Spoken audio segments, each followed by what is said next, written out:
Hello everyone, welcome to Star Wars Imperial Assault.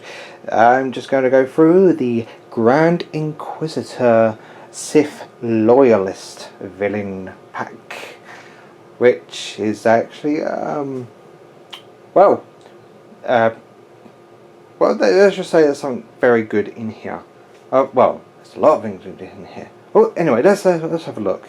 So we start with the rule sheet with with lots of writing in it, giving you the idea of where to put all the deployment cards and all that stuff.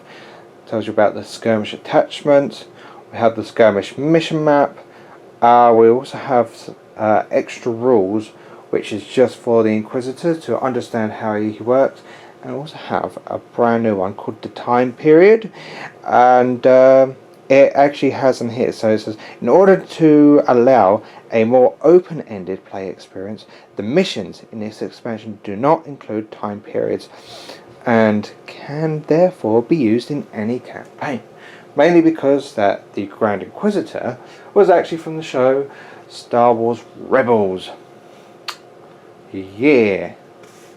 I was very intrigued by this one. So anyway, on the back we have cornered. That's the wonky, apparently, side mission for the Imperial player.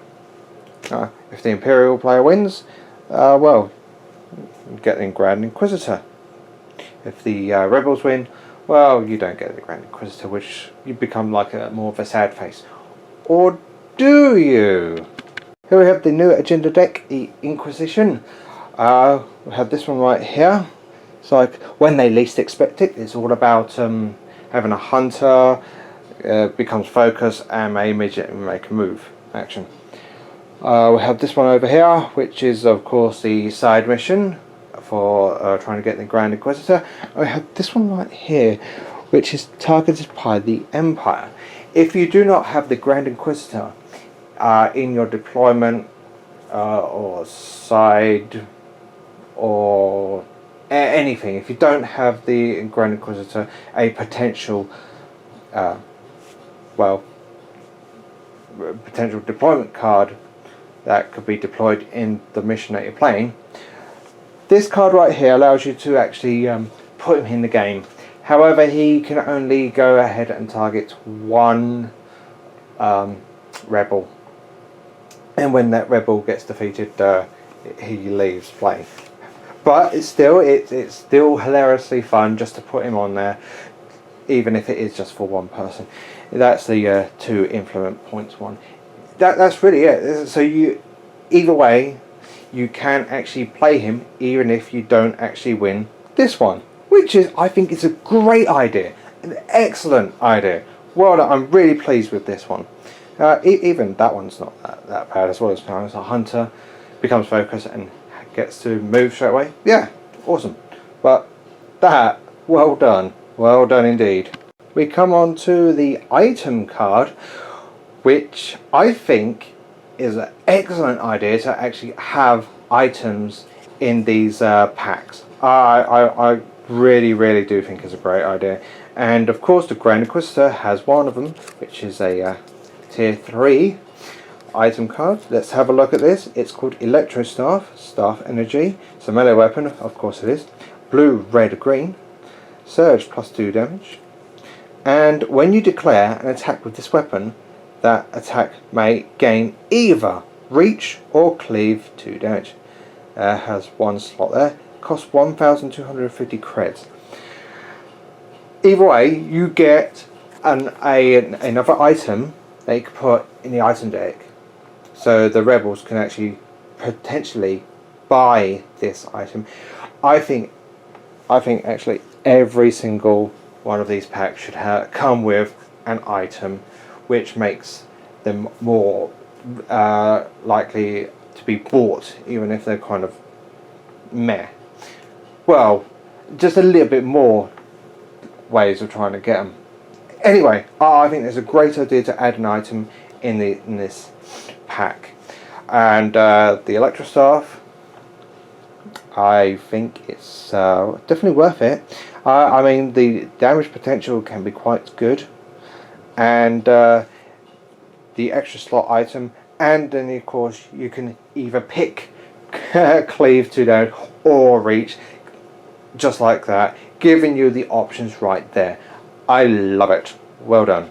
We come to the 3 command cards that you get with this pack, and they're actually all for Force users, even for the Grand Inquisitor. Let's have a look at the Grand Inquisitor, shall we? Focus. Hunt them down. So, use when you declare a lightsaber throw. Apply +2 accuracy to the attack results. The attack gains cleave 2 damage, and it's cost 2. Yeah, we come back to that very soon, just to try and understand what that actually means. So, extra Force user cards. Nice. We have a Skirmish upgrade, Advanced Comm Systems, it's 1 to get, so attachment, leader only, abilities on your deployment card that choose or affect adjacent friendly figures or friendly figures within 2 spaces can choose or affect other friendly figures within 3 spaces instead. Right, so that's so you have some kind of ability, or something's been affected by something, and you go, actually I want this one to be affected instead. Right. Like focus, can't go wrong with focus. More focusing, can't go wrong with that. We have the 2 skirmish missions. Got true data and heavy firepower. True data is really all about trying to collect data chips and well, taking back to your well, terminals really, and you get victory points if it matches your colour. And with heavy firepower, it's, well, if a player controls a terminal, all the weapons on there well, becomes will target the opponent's opposite colour to that player's opponent. Yeah, it's a little hard to describe. However, I think the heavy firepower is going to be hilariously fun. Yeah. And this is the Grand Inquisitor. 9 to deploy him. Right, Surge, +1 damage. Surge, Pierce 3. Surge, Cleave 3. Right, action, lightsaber throw. Perform a shooting attack using red and yellow die. Apply +3 accuracy to the attack results. Surge, deadly. Apply -1 dodge to the defense results. Nasty. Defensive, while defending, if you did not roll a shield or defense result, apply a +1 defense to the result. So you always get a defense, apart from when people are using pierce weapons. Anyway, 15 health, that's pretty good. Speed 5, that's really good. White defense size, so you could well, dodge. Melee attack with red, green and yellow, but of course with the lightsaber throw you just get the red and yellow with +3 accuracy. Right, so PS3, nice. I quite like him, especially because you got the options of the throwing your lightsaber around, and yeah, and those with white defense dice may just be a little bit unlucky if you get the dodge. As long as he rolls a surge, that is, for the deadly. Yeah, or those with the black defense dice, still got the PS3. So armor save is going to be more or less a no-no. This is the Grand Inquisitor.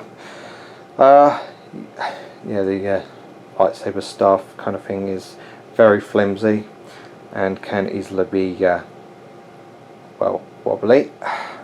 So he's using more like a force push kind of thing. Yeah, I mean, yeah, okay. That's him, alright. It's the Grand Inquisitor. I haven't actually watched the show of Star Wars Rebels. I always wanted to though.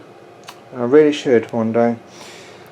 Anyway, yeah, it looks alright actually. It just looks alright. That does look pretty good, especially when it's actually more straighter. So yeah, that kind of sticks out very, very easily. You know where the Grand Inquisitor is. So that's the Grand Inquisitor, the well, Sith loyalist. What do I think of him?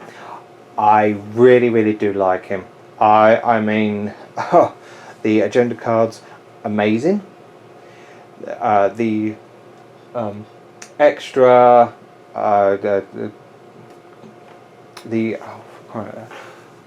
extra card that you could buy, the item card. There you go. I'll get there in the end.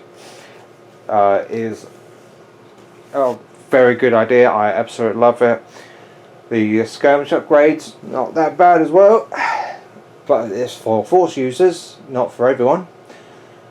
Well, you can't go wrong with a few Force users there anyway.